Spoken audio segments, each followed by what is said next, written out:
طلباء اور طالبات، میں آج کے اس پروگرام کے لیے سب سے پہلے ڈائس پر بلانا چاہتا ہوں جناب عفان قادری صاحب، سیکریٹری مہر آرگنائزیشن، وہ ڈائس پر آ جائیں۔ پھر میں دعوت دیتا ہوں جناب حسام الدین صدیقی صاحب، صدر مہر آرگنائزیشن کو، کہ وہ آئیں اور اپنی مسئلہ سمجھیں۔ میں دعوت دیتا ہوں جناب فاروق طاہر صاحب، ماہر تعلیم، موٹیویشن اسپیکر اور ادیب، آپ انتہائی قابل آدمی ہیں ماشاءاللہ، آج ہمارے درمیان ہیں۔ آج کا یہ پروگرام عباد اللہ فاؤنڈیشن اور مہر آرگنائزیشن کی طرف سے رکھا گیا ہے، جس کا موضوع ہے گاندھی جی کے مسلم رفقا۔ یہ پروگرام رکھنے کا ایک بنیادی مقصد یہ ہے کہ ہماری جو نئی نسل ہے، نئے طلباء اور طالبات ہیں، وہ اپنی تاریخ اور حقائق سے بالکل ناواقف ہے، نابلد ہے۔ اسی لیے ایسے موقعوں پر ہمارے طلباء کو یہ بتایا جائے کہ حقیقت کیا ہے، حقیقت کا صورتحال کیا ہے، تاریخ کی صحیح تصویر کیا ہے، یہ ہم لوگ جاننے کی کوشش کریں۔ اگر ہم لوگ یہ نہیں جانیں گے تو آئندہ تاریخ ہم سے بھلا دی جائے گی۔ اسی لیے آج کا ایک پروگرام آپ کے سامنے رکھا گیا ہے۔ اس پروگرام میں انشاءاللہ آپ کے سامنے جناب فاروق طاہر صاحب، جو ماہر تعلیم بھی ہیں اور اس موضوع پر ماشاءاللہ بہت اچھا اسپیچ دیتے ہیں اور لوگوں کو تاریخ کے حقائق سے واقف کرواتے ہیں، وہ آج ہمارے درمیان ہیں۔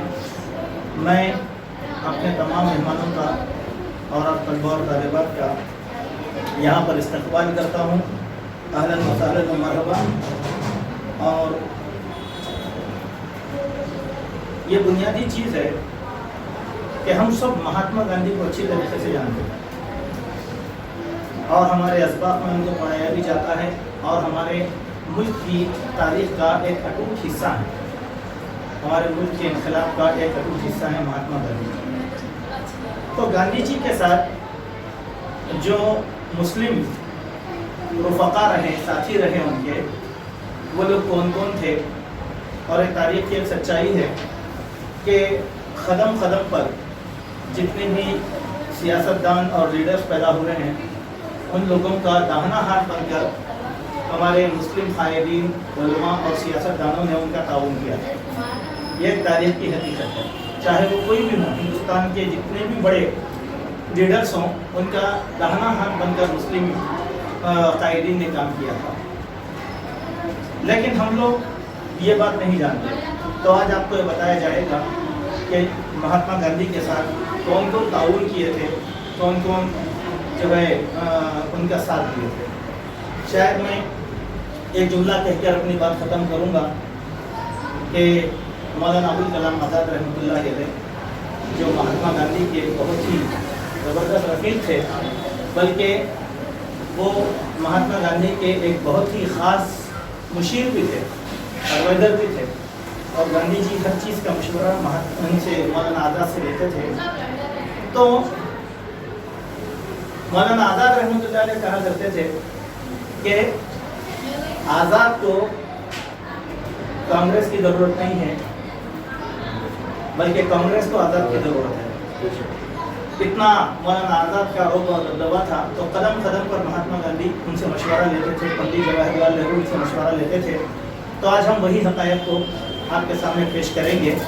میں جناب فاروق طاہر صاحب سے گزارش کرتا ہوں کہ وہ آج کے اس موضوع پر ہمارے طلباء سے خطاب فرمائیں اور طلباء سے سوالات بھی کریں۔ ایک نئی چیز ہے ہمارے طلباء کے لیے، یہ دینی تعلیم کے طلباء ہیں، ان کو تو اور زیادہ واقف کروانا ہمارے لیے ضروری ہے۔ آپ سے گزارش ہے کہ آپ اپنے موضوع پر انشاءاللہ آپ شریک کریں۔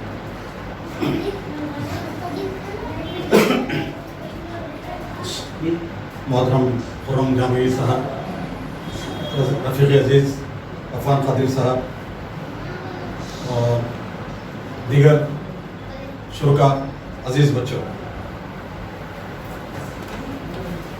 آزادی کے جتنے عظیم رہنما گزرے ہیں ان میں گاندھی جی کا نام سنہری حرفوں سے لکھا جاتا ہے، اور گاندھی کو صرف ان کے نام سے یا ان کے کام سے نہیں بلکہ ان کی جو فلسفی تھی، جو فلسفہ تھا اور ان کا جو اپروچ تھا کسی بھی چیز کو، کسی بھی مسئلے کو حل کرنے کے لیے، اس مسئلے کے لیے ان کو جانا جاتا ہے، ان کی اپروچ کے لیے، ان کی فلسفی کے لیے جانا جاتا ہے۔ گاندھی جی کے نام کے ساتھ سیدھے نام آتا ہے اہنسا کا۔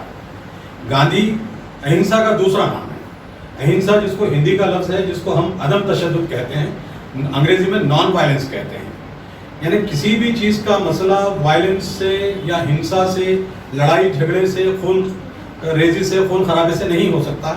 گاندھی یہ چیز پہ مکمل یقین رکھتے تھے کہ کسی بھی مسئلے کا حل بالکل امن و شانتی سے، بھائی چارے سے اور ماحول کو بگاڑے بغیر بھائی چارے کو بنائے رکھتے ہوئے حل کر سکتے ہیں۔ یہ گاندھی کا یہ نظریہ تھا۔ گاندھی کا یہ عظیم نظریہ ہے جس کی وجہ سے ساری دنیا گاندھی کی تعظیم کرتی ہے اور گاندھی کا نام احترام سے لیتی ہے۔ گاندھی جو 1869 میں 1869 میں گاندھی کی پیدائش ہوئی، اور گاندھی کی پیدائش اور بہادر شاہ ظفر کی موت قریب ہے۔ بہادر شاہ ظفر جنہوں نے 1857 میں جو جنگ آزادی تھی، پہلی جنگ آزادی، اس کی انہوں نے نیابت سنبھالی تھی اور وہ اس کے سرخیل تھے، کمانڈر ان چیف تھے۔ ان کو اپنے اولاد کو اور اپنی حکومت کو کھونا پڑا۔ ان کے بچوں کے 3 بچوں کے سر کاٹ کر تشت میں رکھ کے ان کے سامنے پیش کیے گئے لال قلعے میں، جب ان کو زنجیروں میں جکڑ کے لایا گیا اور انگریز بیٹھے ہوئے تھے۔ پہلے جہاں پہ بادشاہ بیٹھ کے لوگوں کے خود فیصلے کرتا تھا، لوگوں کی زندگیوں کے فیصلے کرتا تھا، لوگوں کی زندگیاں سنوارنے اور مجرموں کو سزائیں سنانے کے لیے جو تخت پہ بیٹھتا تھا، اسی تخت کے سامنے ایک بادشاہ کو زنجیروں میں جکڑ کر لایا گیا اور کہا گیا کہ یہ جو تشت ہے، جو ٹرے ہے، اس کے اوپر سے کپڑے کو سرکائے۔ جب بہادر شاہ ظفر نے اس ٹرے کو کے اوپر سے کپڑے کو سرکایا تو 3 شہزادوں کے سر اس میں رکھے ہوئے تھے۔ بہادر شاہ ظفر نے دیکھا اپنے نوجوان شہزادوں کے سر رکھے ہوئے ہیں، لیکن ان کے پیشانی پر ایک شکن تک نہیں پڑا، اور انہوں نے بڑے ہی عزم و مضبوطی سے ایک بات کہی، اگر یہ نسل تیموری کا خون میرے رگوں میں دوڑ رہا ہے، تیموری خون میرے رگوں میں دوڑ رہا ہے، اگر 1000 بھی میرے شہزادے ہوتے اور ان کے سر اسی طرح سے کاٹ کے میرے سامنے پیش کر دیے جاتے اور مادر وطن کی آزادی کے لیے ان کو قربان کرنا پڑتا، تو میں اس میں ذرا بھی پیچھے نہیں ہٹتا، اپنے 1000 شہزادوں کی بھی قربانی دے دیتا۔ تو وہ ماحول بالکل قریب تھا۔ ماحول 1869 میں بہادر شاہ ظفر کی رحلت ہوتی ہے اور اسی وقت میں ان کی پیدائش ہوتی ہے گاندھی کی، اور اسی زمانے میں ہم دیکھتے ہیں غالب جیسا ایک نابغہ روزگار، بہترین ایک مفکر، ایک بہت بڑا شاعر، جب اس کی وفات بھی جبھی ہوتی ہے، اور عظیم لوگ یہاں پہ منصب شہود پر آتے ہیں۔ جیسے دیکھیں گے آپ وہی زمانے میں علامہ اقبال کی پیدائش، اسی زمانے میں آپ دیکھیں گے 8-10 سال میں محمد علی جوہر کی پیدائش، بڑے بڑے جو دیکھیں گے آپ بڑے بڑے جو اکابرین تھے، بڑے بڑے جو دانشور تھے جنہوں نے تاریخ کے دھارے کو موڑ ڈالا، وہ اسی وقت میں پیدا ہوئے۔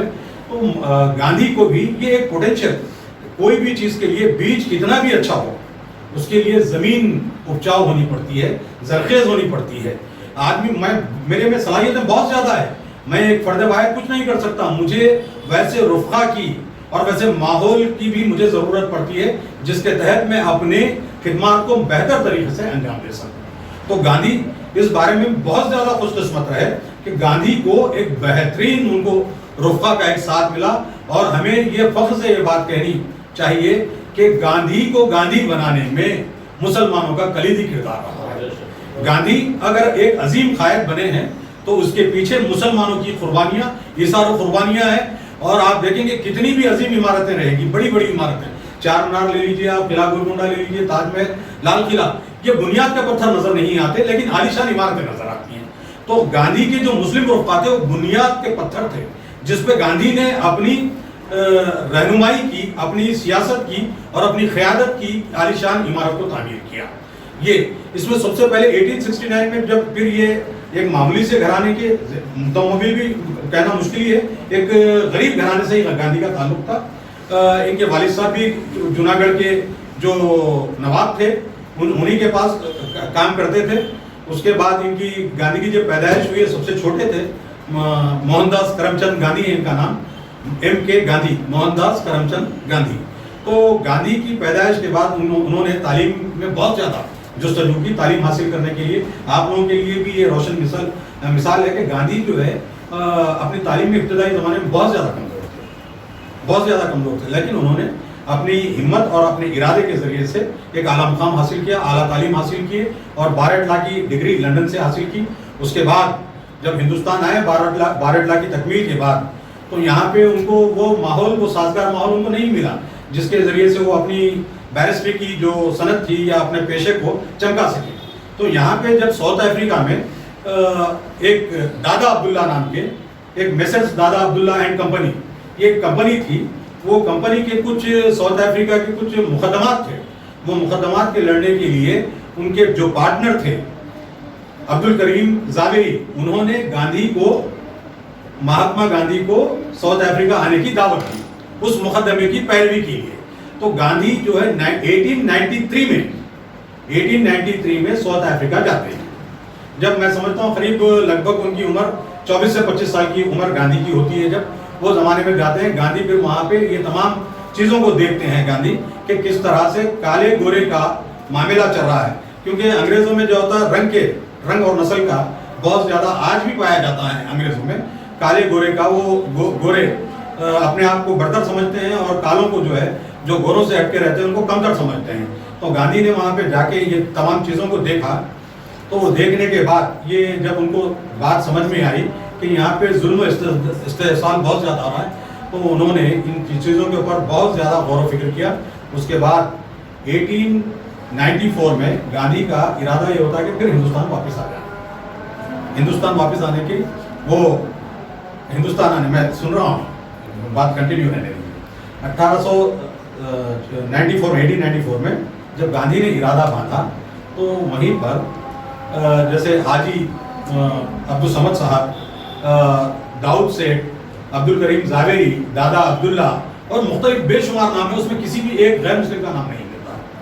تو انہوں نے وہاں پہ 1894 میں یہ ایک وہ بل لانے والے تھے کہ جو انڈینز وہاں پہ بستے ہیں ساؤتھ افریقہ میں، جو مائیگرینٹس ہے، وہ امیگرینٹس کو ووٹ دینے کے رائٹ سے ان کو ڈپرائیو کر دیا جائے، ان کا ووٹ دینے کا حق چھین لیا جائے، ان کو ووٹ دینے سے محروم کر دیا جائے.